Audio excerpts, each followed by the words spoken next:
What are some of the biggest questions for Oregon's defense as we head into spring football on Thursday? There were a lot of high expectations in 2022 that the group didn't meet, but we're going to address some of those questions here on today's episode of the Ducks Dish podcast.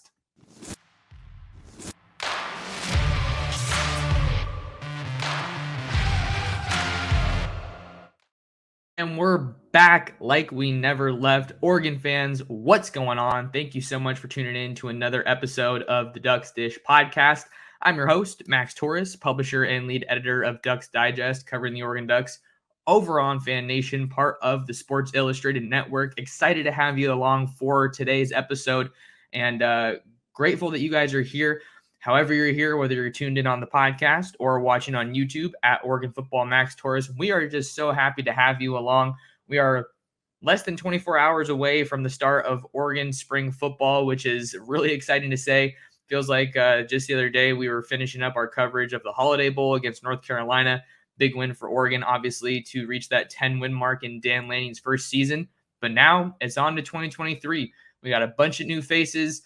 Both from a personnel standpoint on the field and on the coaching staff, even some new recruiting hires as well. So there's a whole lot going on in the world of Oregon football. Oregon football recruiting right now. Visits are ramping back up for Dan Lanning and the Oregon Ducks.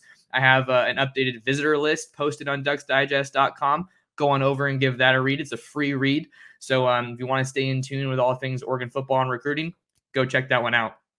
But in today's episode, like I said, we're going to be tackling the biggest questions for Oregon's defense in spring football. And just as a little side note before we really hop into today's episode, you'll remember if you've been listening, over the past week or so, I said I wanted to make an episode previewing every position on the team before spring football, but I'll admit it, I wasn't able to get that done. So I'll humbly, admit that I wasn't able to meet that goal. But that's why instead, since I only did one defensive episode, I want to go through this episode and kind of hit on all the remaining groups. I did do an episode on the cornerback position titled Oregon's Looking for a New Alpha at Cornerback. So go ahead and give that a watch. Give it a listen if you haven't already. And that's obviously one of the biggest questions for Oregon's defense in the spring. So I wanted to just start with that, hit on it real quick. Christian Gonzalez heads to the NFL draft as a likely first rounder. Probably a top 10 pick. Darius Slay got released by the Eagles. So some people are saying that that kind of even solidifies him in the top 10 even more, as that creates a need for the Eagles at corner. We'll see if he falls all the way to 10. I've seen him at 6, even 7 in some mock drafts. But cornerback is absolutely a position of need for the Ducks with Christian Gonzalez off to the NFL. And then you also have some returners that really haven't quite measured up to where the level of play that you would hope to have gotten from them. Triquez Bridges, Dante Manning are some of those veteran guys that have been around for a while. You also have Avante Dickerson, Darren Barkins as some returners, Jaleel Florence, Jaleel Tucker.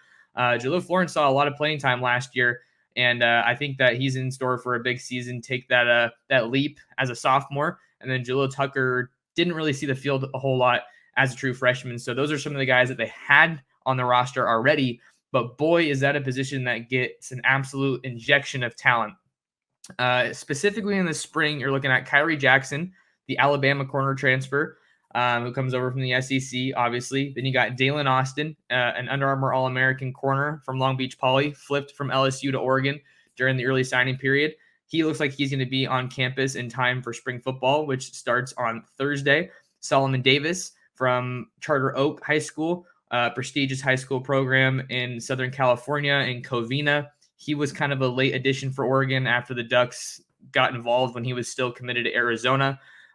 So those are two guys that are going to be joining at corner. And then you also have Cole Martin, Demetrius Martin's son, who was already on campus and enrolled following the Adidas All-American Bowl. So tons of athleticism, tons of twitch, tons of playmaking ability, some good size being added to that room as well. So keep an eye on that cornerback spot. But with that being said, with that out of the way, we're going to go to the rest of the defense. And I want to start off on safeties. My question for Oregon's defense regarding the safeties, who steps up as a dude? And in my notes, I wrote dude in all caps because Oregon hasn't really had a dude since 2021 with Jerome McKinley. He was really solid. And then before him, you had Javon Holland, obviously. But Oregon's room right now, you have a ton of experience, a ton of returning vets. But what have those veterans really done for you in their time at Oregon? I don't think any of those guys are just, you have to have that guy on the field. He cannot be on the bench for you.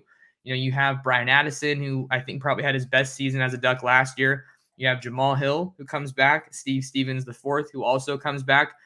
Those are all guys who have shown flashes, but haven't really consistently put it together at a high level to really take their game to that next step to, be someone that quarterbacks don't want to throw at. Maybe that conversation is more suited for corners, but even so, I think that's still a little bit of the conversation for safeties. So you have those guys returning as some of your main contributors from a year ago. You lose Bennett Williams, who exhausted his college eligibility. And then you also have a couple of big-time transfers coming in, guys that look promising. I'm speaking about Bennett's younger brother, Evan Williams, who comes over from Fresno State as a hard-hitting safety, a guy who has some good playmaking ability, good ball skills, really solid, reliable tackler in open space, just like his brother was. So he comes in and figures to be a guy who does a whole lot. Then you also have Tysheem Johnson, who comes over from Ole Miss, originally from the Philadelphia area. Been kind of interesting to follow that on the recruiting trail. I was just writing something earlier today. I think it's because Jalen McClain is from the Northeast in New Jersey. So he's visiting this weekend, and it's just kind of interesting to see the different pockets that this Oregon staff is pushing into, because the Northeast hasn't really been that popular of a destination for Oregon to hit on the recruiting trail. But Tysheem Johnson, was a really good tackler, had a lot of production in the SEC, was an all SEC freshman, I want to say, in 2020 or 2021. I can't exactly remember what year it was, but I know he was an all SEC guy at some point. I think all SEC freshman, rather. So you have a lot of guys that are in this room that are capable of giving you a lot of solid production, but it's kind of I don't know if I would say top heavy group, but there's so many guys that have played so much football there. Who's going to stand out in that room? Who's going to show up the spring ball and say, I'm going to end spring ball as the top safety in this room, and I don't care what anybody has to say about it. I'm going to be that guy. Who's going to come to the HDC? Who's going to come, clock in for practices every day with that kind of mentality? Because that's what the secondary needs. They really haven't had that since Jerome McKinley and Bennett Williams were just a really, really solid combo in 2021. So many interceptions, so many turnovers forced. They really need that. They were bend, don't break in 2021, which, had its high points but wasn't great. And then they were really good against the run and then kind of mediocre in a lot of other aspects in 2022. So this defense enters the spring needing to make a huge step forward, to take a huge leap. There's too much talent and there's too many good coaches for this group to not take a big step forward. And I think that's obviously an area that a lot of fans were frustrated with last year. So given some of the people that we're going to talk about, additions, returners, I think that this is a group that can and needs to take that step forward if the Oregon Ducks want to get back to the playoff, get that first national championship. Also have a couple of other returners that maybe haven't played a whole lot of ball. You have Trajan Williams, who's originally from the Portland area, Jefferson High School, I want to say.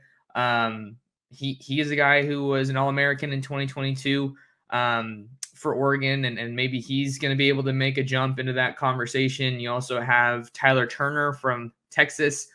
He enrolled early after signing with the Ducks in 2023, former Baylor commit, by the way. And then speaking about the safeties, you also have Chris Hampton, who comes in as a new member of the Oregon coaching staff following another stint in Tulane as the DC. So this is a group that you have some new guys coming in, you have a new position coach, but you also have some of those vets that are comfortable at Oregon and that really need to take their game to another level.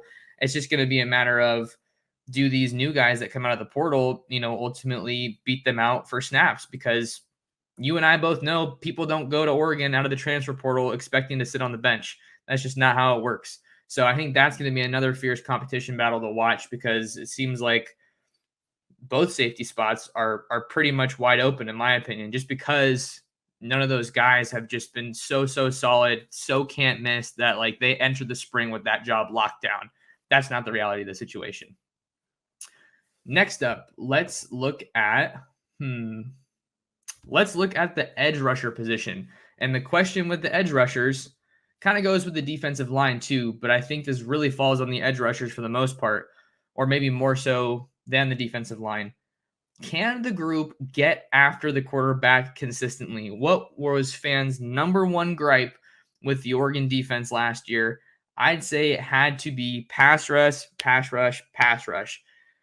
Or too many times Oregon's opposing quarterback had all the time in the world to operate in the pocket, or when he was, kind of knocked off of his out of his comfort zone, scrambled a little bit, they couldn't finish the play. And that's got to be one of the most frustrating things as a defensive coordinator, as a defensive coach, if you're not getting pressure, or if you are getting pressure, but then you can't finish the play. That was the most absent aspect of Oregon's defense last year, is they weren't able to consistently just harass the opposing quarterback. And given there are a lot of really, really good quarterbacks in the Pac-12, pick your poison. You got Caleb Williams at SC, Michael Penix at Washington, Cameron Rising at Utah, Shedeur Sanders at Colorado, probably Dante Moore at UCLA. There's so many talented quarterbacks that Oregon could find themselves facing next year that they're going to need this group to step up, because DJ Johnson isn't there anymore. I think that he struggled to be consistent last year, but he was still the best pass rusher that they had. So this group, you get some pretty nice talent, some new additions, and then you also have Mace Funa coming back. I think Mace Funa is your most proven guy that comes back from the 2022 team. I think that he is probably feeling the most confident he's felt in a while. I remember various points in the 2021 season, that dude was just playing so banged up. He just looked broken. I remember after the Stanford game, I think it was him and Noah were just destroyed physically. But he comes back. I think that he's going to be, a starter. And then opposite that, you have Jordan Burch, the South Carolina transfer, who comes in with some familiarity with Dan Lanning after being recruited by Lanning during his time on staff at Georgia.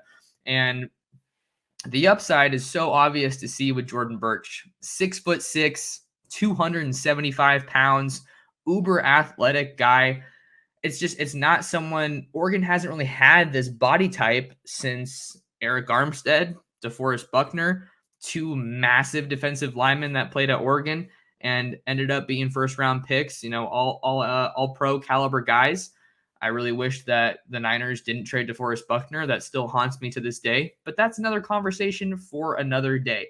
Jordan Burch is in Eugene now, and Dan Lanning and Tosh Lupoi, Tony Tuioti, those guys are going to be able to get the most out of Burch. I think that he showed flashes at South Carolina, but still didn't totally put it together. And I think that Lanning, obviously with his pedigree, with Lupoi's pedigree, with Tuioti's pedigree, I think that this is a really good situation, especially because of the interior depth that you have along the defensive line, the depth that you have of the interior defensive line.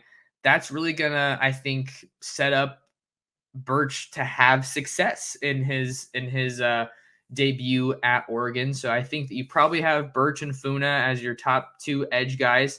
But then you have some other returners that I think could be in the mix. I think Anthony Jones is someone who should kind of be in the mix here. I think he's around 6'3", 240, 245 pounds. Redshirt freshman, signed with Oregon in 2022 out of Nevada. He's super athletic, and I think he's putting a lot of work in the weight room. Maybe he's someone that can be up for grabs. Maybe he's someone that can be in that competition for that, number 2 spot that on the 2 deep. I think that he should be able to compete a little bit. Marion Winston, State of Oregon guy. I've talked about it before. I think that when guys come from Oregon to play for the University of Oregon, I think it means a little bit more to them. So we'll see if he can, how refined is his game as we go into the spring. And then you have to talk about some of the 2023 guys. Burch is one of the 2023 guys via the portal, but the high school guys from the 2023 class, you got a pair of them that are already on campus in Eugene. And I think the one that most people are excited about is Mateo Uyunglele, the former All-American edge rusher, defensive lineman from St. John Bosco. I've been around him a whole lot since I moved down to Southern California. He's now in Eugene, obviously, but the guy just has a presence about him where he's locked in and he's so cool, calm, and collected. I want to say he's around 6'5, 240, 250. So he definitely has the physical tools for it. But kind of the talk in recruiting circles, from some of the other industry guys that I talked to is just they didn't really see that consistency from Mateo that they really wanted to see, throughout the season. He did play well in some really big games. I don't want to take that away from him at all. Bosco was national champions and he played well against Sarah in the title game, against Mater Dei in that crazy Southern section final. But I'm curious to see how he can really elevate his game, seeing that he's only going to be focusing on defense now, because he kind of played here and there tight end for Bosco, and he really stepped up when they needed him to in the playoffs. But he's a guy that has so much upside. Comes from a school where he was really, really well coached. So I'm going to be really interested to track his development as one of the most highly coveted recruits to ever sign with Oregon. I said after he committed to Oregon, this is the kind of guy that you bring Tosh Lupoi. This is the kind of guy that you bring Dan Lanning to Oregon to land. Oregon's defensive line and edge rushers have been good, solid over the past couple of years, but you need dudes, and you need more than one dude along that defensive line. That's why so many of these other schools, your Alabamas, your Clemsons, your Ohio States, your Georgias, they're excelling on the defensive line because they all have more than one guy that can get it done. If you only have one guy that can get it done, it makes you predictable and it makes you easy to game plan for, which is not something that Oregon wants to do at this point, to take that next step in their ascension and their ascent as a defense. So Mateo Uiagalelei, I think, is a prime candidate to be in that two deep, even as a true freshman. And then you also have Tatum Tuioti, who enrolled early and went through bowl practices with the Ducks, local guy out of Sheldon High School, originally from Hawaii, son of Tony Tuioti, the Oregon defensive line coach. He's a guy who really ascended on the recruiting trail throughout his senior year. Sheldon was one of the best teams in the state, and I really like the athleticism and the quickness and the pursuit that Tatum brings to the table. So maybe not a guy that had a lot of hype and a lot of buzz coming to Oregon. I want to say he was a high 3-star guy, but someone to keep an eye on for sure, because this is a group that's pretty wide open. And then you also have Blake Purchase. We're talking about the fall camp now in the summer. You have Blake Purchase there. Oh, Jaden Moore is another guy that's already on campus at edge rusher and super athletic guy out of Central California. Got to make sure to mention him. But he's another guy that's going to be in the mix at edge rusher. And you have Blake Purchase, Ashton Porter, as a couple other edge players that are going to be joining Oregon later on down the line. But don't go anywhere. We're going to continue our biggest questions for Oregon's defense after this. And we are back on the Ducks Dish podcast. How's everybody doing? Thank you for joining us on today's episode. Just a quick reminder, make sure to smash that like and subscribe button. If you're watching on YouTube, that's a tremendous help, and it only takes a second out of your day. And leave me a comment letting me know what you think the biggest questions are for Dan Lanning and Oregon's defense in 2023, more specifically as we get going here in spring football. Next up, we're going to be talking about the defensive line. My question for the defensive line: will the group still be solid against the run, and can they collapse the pocket? So it's a little bit of a two-parter. What I already said earlier in this podcast is that Oregon was more than capable of stopping the run last year as a defensive line, but after that, you didn't necessarily know what you were going to get. You didn't know if they were going to be able to generate that push, if they were going to be able to win the line of scrimmage, if they were going to be able to collapse the pocket and drive their offensive linemen back into the quarterback. Those are all things that you want. Basically, the guiding thought here is that this could be one of the deepest defensive lines that Oregon has had in quite some time. Sorry, we're a little bit we got some glare here on the YouTube. I tried to fix my blinds, but it looks like I'm super glowing today, so sorry about that. Hang in there with me. But this defensive line group is loaded. The only guy you lose from last year is Jordan Riley, and I think he was a solid addition that really helped Oregon after coming from Nebraska, but everybody else is back.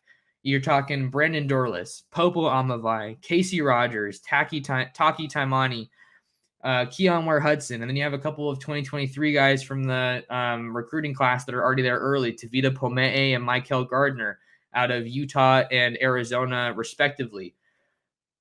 I think the biggest names here, obviously you have Brandon Dorlus, right? That was someone that I think a lot of people didn't expect to come back in 2023, but he's back.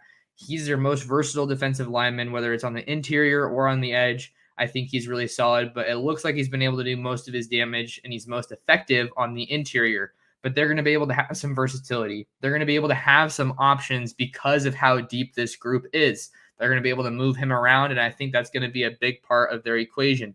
Popo Amavai, first team all Pac-12 caliber guy, missed all of the 2022 season due to injury. He's running it back for one more year. He's going to be a huge cog in the interior. That is a massive addition for Oregon. And honestly, we kind of say it all the time, but that's a recruiting win without a doubt. So Popo's back. That's huge. You want to take this spring to kind of get him used to the game again because he was injured. So he wasn't, used to the contact, wasn't playing all last year, obviously. And then Casey Rogers. We got to talk about Casey Rogers because he was one of the biggest additions that Oregon had from the transfer portal last year, coming over from Nebraska with Tony Tuioti. Maybe didn't stuff the stat sheet, but that was a guy who I think made things difficult for other offenses, made things difficult for other quarterbacks. And that's the kind of guy you need on your defensive line. Really good energy. I love his violent hands and his pursuit. I think Casey Rogers is absolutely one of the best defensive linemen that Oregon has heading into next season. Then you have Taki Taimani, who came over from Washington before last offseason. I think that he fell a little bit short of expectations this past year, but he's still a veteran guy, a big body that you're going to use, to defend the run. And hopefully he can take a step forward a bit as a pass rusher. I think he's probably closer to like 6'2" and, in that neighborhood of 300 pounds. So those guys typically aren't really known for getting after the passer, but maybe he'll be able to do that. And then you also have Keon Ware-Hudson, who's a returning guy. He's been at Oregon for a while. He showed some flashes last year, also battled injury in 2021. But I think that he is someone who's going to be a dude this year. I feel like we're saying his name more and more each year, and I like what he brings to the table. So even though he's maybe not one of the bigger names in the room, I think that he's going to put it together and really have a good season. And then Tavita Pomee and Michael Gardner, I think that it's great that they're on campus and going through this early. I'm not sure how much of a role they're necessarily going to have early on in this season, especially because of the other guys that you have coming in. You have Terrence Green, who's really, really talented. Amari Washington from Chandler, Arizona. He was kind of an under-the-radar, underrated signing in the 2023 class as one of the top guys out west, probably the top defensive tackle prospect out west in the 23 class. He's not even there yet, and he's going to be another guy. So I'm super stoked on him as well. I'm trying to think if there's anyone else I'm missing. Yeah, Ben Roberts from the 2022 class. I think he redshirted last year. Sir Mel's is experimenting at offensive line, it looks like. So we got to see how those storylines kind of pan out over spring football. But the defensive line group for Oregon is awesome. And I think that part of the reason they recruited the position so heavily in 23 is because you're losing a lot of these guys that I mentioned, Dorlus, Amavai, Rogers after the 2023 season. So you got to keep keeping that group stacked with top end guys. And then lastly, we're going to talk about the backers. I think the linebacker position is certainly an interesting one for Oregon because the question there that I have for the episode, who steps up as Sewell's successor? I was going for some alliteration there. Sewell's successor. Thought that was kind of cool. But yeah, Noah Sewell, you get the point. Noah Sewell is not with the team anymore. He's heading to the NFL. He was really the face of that position, but you do have some returning talent there and some new faces that you added in the mix.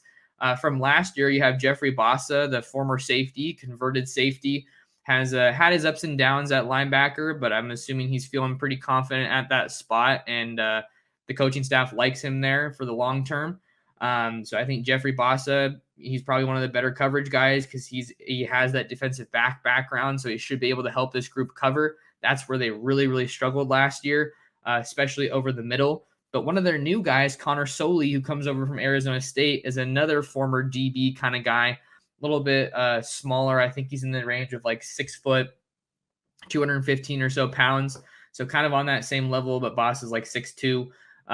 But he's a guy that was really had a lot of people excited. Maybe you didn't know about him too much when he signed, but I think Connor Soley is going to help them in coverage. And then the big addition at linebacker via the portal is Justin Jacobs, who comes over from Iowa. Hardly played at all in 2022 after getting banged up. But we know how valuable the linebackers are in Iowa's system. I think that that's pretty much their most consistent position on defense that they produce. Rather, Jack Campbell was another name out of there that got a lot of hype, draws a lot of attention. But this is a huge addition. Justin Jacobs, I want to say, is like 6'4", 240, really physical at the line of scrimmage, and the guy can move. The guy can also cover, and he also has a bunch of pass rush upside. I think that he was tabbed by the NFL Draft Bible as one of the top 2024 NFL draft prospects in college football, and kind of along the lines of Jordan Burch, working with Dan Lanning, working with Tosh Lupoi. This is like a guy that they're really going to be able to get a lot out of this year, and they're going to need him to. So Justin Jacobs is another big name to know there. And then kind of just going down a little bit more, you got Jeffrey. I already talked about Jeffrey Bossa. Sorry, Keith Brown. Keith Brown was one of the best defenders for Oregon on the tail end of the season, particularly in that Holiday Bowl. I think that he's really starting to step into his own, and we're starting to see of what made him so special coming out of Lebanon in Oregon. You know, always exciting to have in-state guys, and I think that he's going to be a special player. And I'm really excited that he's, you know, kind of finally getting comfortable, and looks like he's going to be able to carve out a role. And then you also have Harrison Taggart. Harrison Taggart was a 2022 linebacker signee for Oregon, and he didn't play a whole lot last year, so he's going to enter this as a redshirt freshman. And I was talking to a coach out in Utah the other day, and he was saying that you know, Taggart's a little bit stiff in the hips, but he makes up for it by being crazy fast and crazy athletic.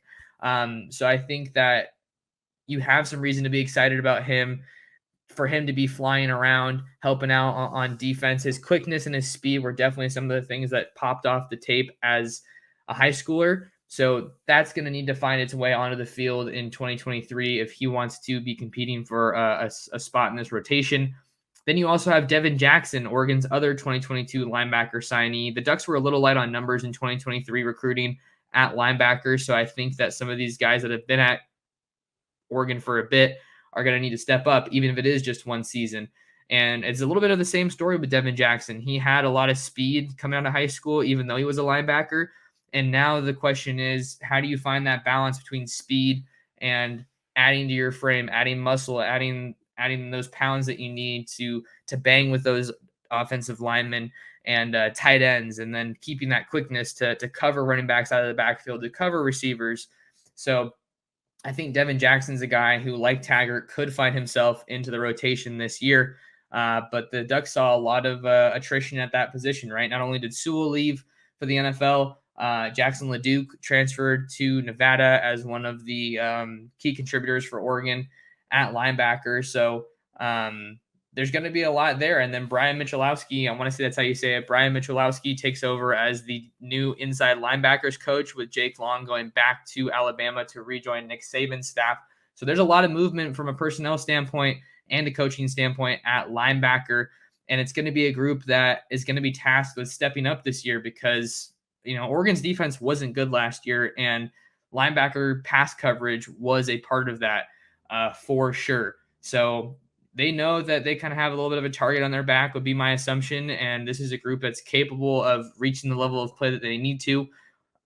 Probably going to be some growing pains, but, you know, that happens when guys have to transition to new guys, and you need new people to step up in a new season. So I think that'll do it for today's episode of the Ducks Dish podcast. I'm going to be heading out to Modern Day, so that's going to be fun. I'm going to try to get some good interviews. And the Ducks have a number of top targets at Modern Day. You know, that's a national powerhouse out in Santa Ana. So make sure you guys stay tuned to my Twitter at mtorresports, as well as to ducksdigest.com for the latest Oregon football recruiting intel and Oregon football news. But that'll do it for this episode. Appreciate you guys supporting. Make sure to share the Ducks Dish podcast. That's a tremendous help. But until next time, thank you so much. You've been listening and watching another episode of the Ducks Dish podcast.